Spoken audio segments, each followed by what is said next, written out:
Good day, ladies and gentlemen, I just read The Silver Shard by Nick Horth and it's pretty decent.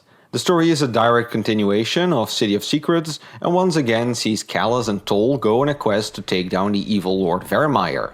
This time, however, they are also joined by an elven archaeologist, archaeologist. She's as much an archaeologist as Indiana Jones or Trazyn are archaeologists.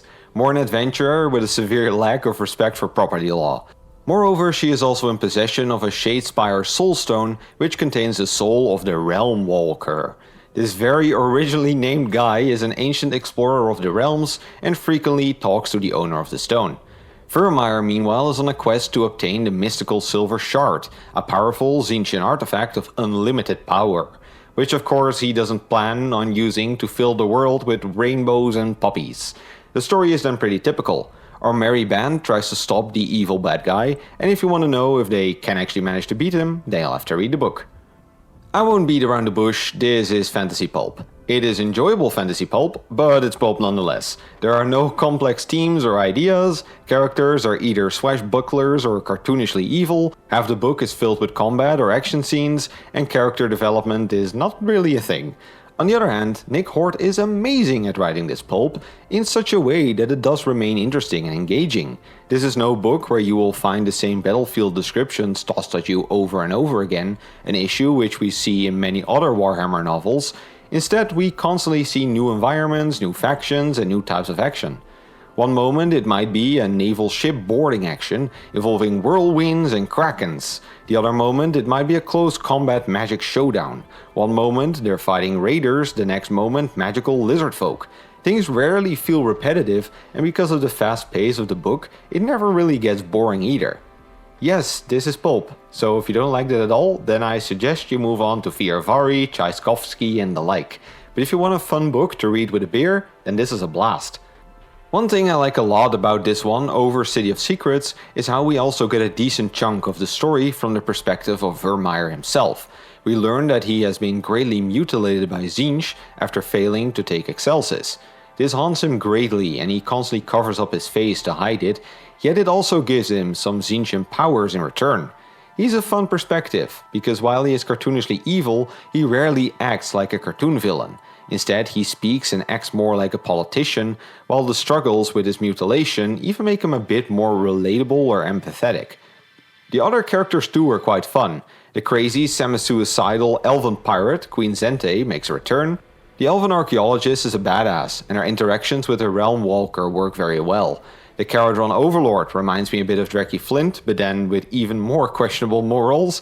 And around 90% of the characters we meet are sassy pirates, edgelords or inquisitors, which makes for a lot of cool and humorous dialogue. The one part of this novel that I really didn't like was the scenes during which Zente and her band of corsairs tried to hunt down a monster. The majority of this book has great world building, but this part just felt immersion breakingly stupid. See, Zente and the corsairs are monster hunters by profession.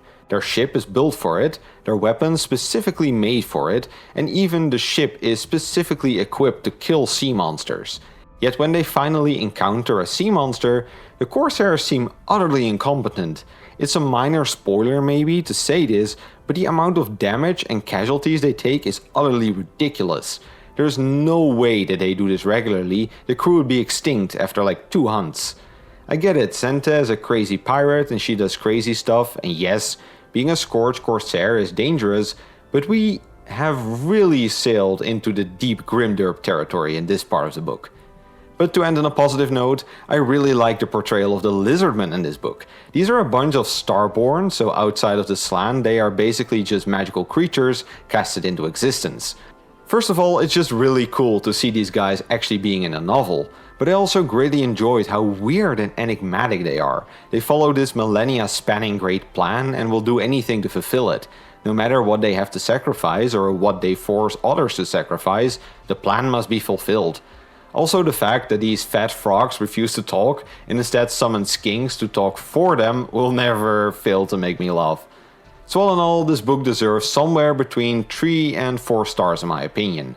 As a pulp book, this is some of the best I've read in a while, which makes me lean towards 4 stars. Yet at the same time, when compared to other books I gave 4 stars, it feels so lacking in terms of emotions and depth. But I don't do halves, so I'm going with 4 to 5 Fat Frogs. This is an action flick in book form, and to give it a lower rating because it doesn't delve into other genres would be a bit like criticizing a comedy for lacking tragedy. So yeah, have you read it, and what do you think? If you like this video, please consider subscribing and click ringing the bell to appease the Great Horned Rat. For more lore content, please check my main channel and leave any book recommendations in the comments down below. I gotta get back to reading the next book.